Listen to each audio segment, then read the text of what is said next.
Thousands of years ago, before the rumble of modern engines and the glare of skyscrapers, the world was ruled by the whispers of wind over stone temples and the rhythm of human ambition, carving out destiny in clay, bronze, and papyrus.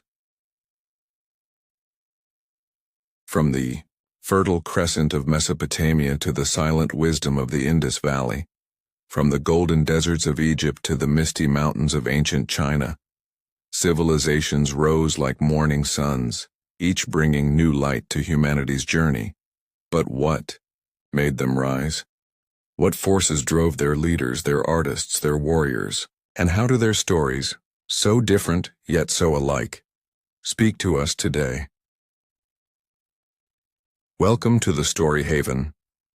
Today, we embark on an odyssey through time in The Rise of Ancient Civilizations, a comparative study.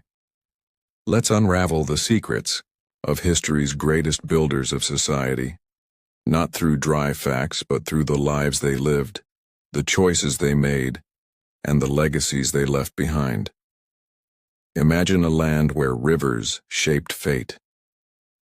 Between the Tigris and Euphrates, the cradle of civilization stirred.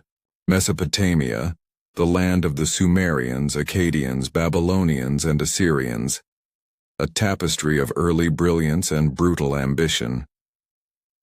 Here, around 3500 BCE, cities like Uruk and Ur rose like stone sentinels. Scribes etched cuneiform into clay, not merely to record trade, but to tell stories, to govern empires, and to preserve wisdom. Lesser-known fact. Did you know the earliest known writer in history was a woman from Mesopotamia? Enheduanna, daughter of King Sargon of Akkad, penned hymns to the goddess Inanna, becoming the first named author in the human record. But it wasn't just writing. These city-states gave us laws. Hammurabi's Code, one of the earliest legal codes inscribed in stone and topped with the king receiving divine mandate, a sign. Society was maturing, forming bonds stronger than blood, the rule of law. Yet the same waters that gave life brought chaos, floods, invasions, collapse. Still, Mesopotamia's heart beat for over 3,000 years, the first flicker in the long dawn of civilization. Now shift your gaze southwest to a land where time flowed like the Nile itself, steady, sacred, eternal. Ancient Egypt.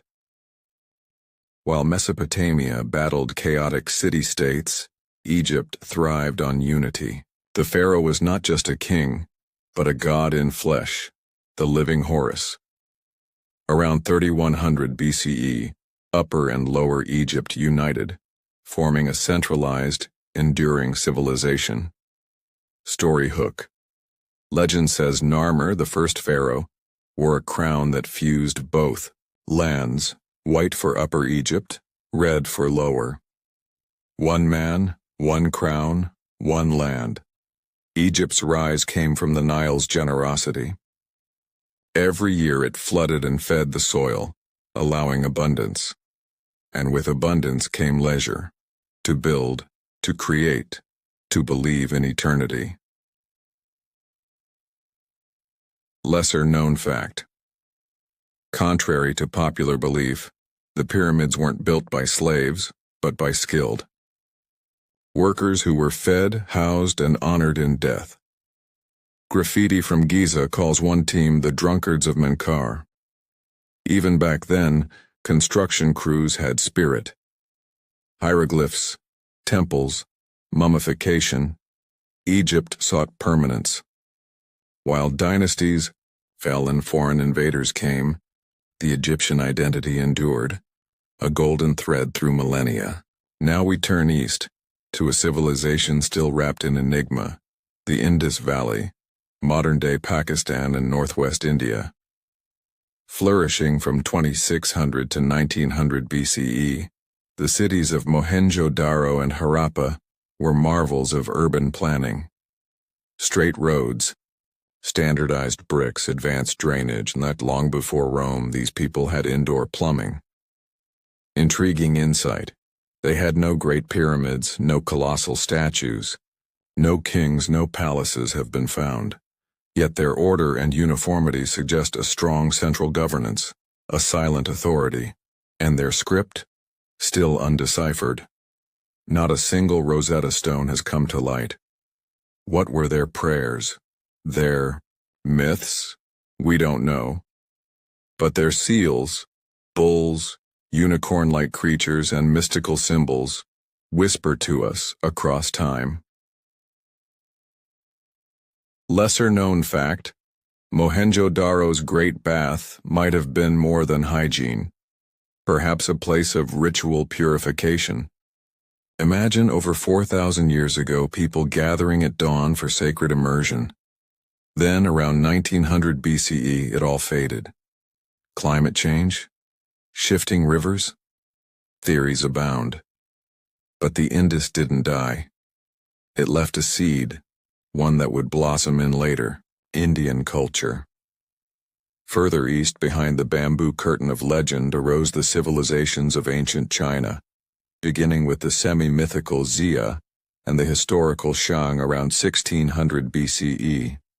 Here, kings sought divine favor through oracle bones, tortoise shells and ox scapulae cracked with heat. The cracks told the will of ancestors and gods. The heavens were watching.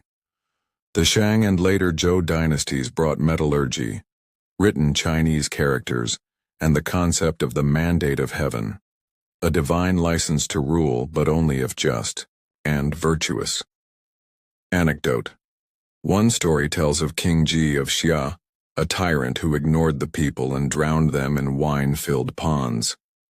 When a just ruler rose, the mandate shifted, and so fell the dynasty. This idea that rulers serve the people or lose their right would echo through Chinese history for 3,000 years. China's civilization was shaped not by rivers alone, but by philosophy. Confucius, born in 551 BCE, didn't seek power, but harmony, ethics, duty. His teachings would shape millions long after his death. So what unites these civilizations, and what sets them apart? Geography. All rose near rivers, the lifeblood of early growth. Mesopotamia had unpredictable floods, Egypt's Nile was dependable, the Indus had seasonal shifts, and China's Yellow River was both a gift and a curse. Governance. Egypt and China centralized under divine rulers. Mesopotamia was more fragmented, while the Indus may have thrived on shared civic structure, not charismatic kings. Writing and legacy. Cuneiform, hieroglyphs, Chinese characters. Writing was power. But only China's script has endured, evolving but still linked to its ancient root. Belief systems. All believed in gods, order, and the afterlife. But where Egypt built for eternity, China built for harmony, and Mesopotamia for justice. The Indus? Perhaps for peace. Philosophical thought. Why do civilizations rise at all? Perhaps it's human nature to gather, to organize, to express. To leave something behind. Each civilization offers a mirror.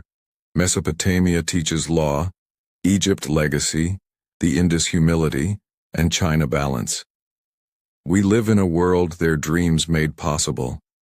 In our cities, our books, our beliefs, echoes of the ancients remain. Their rise was not inevitable, nor was it permanent, but in rising they changed us all.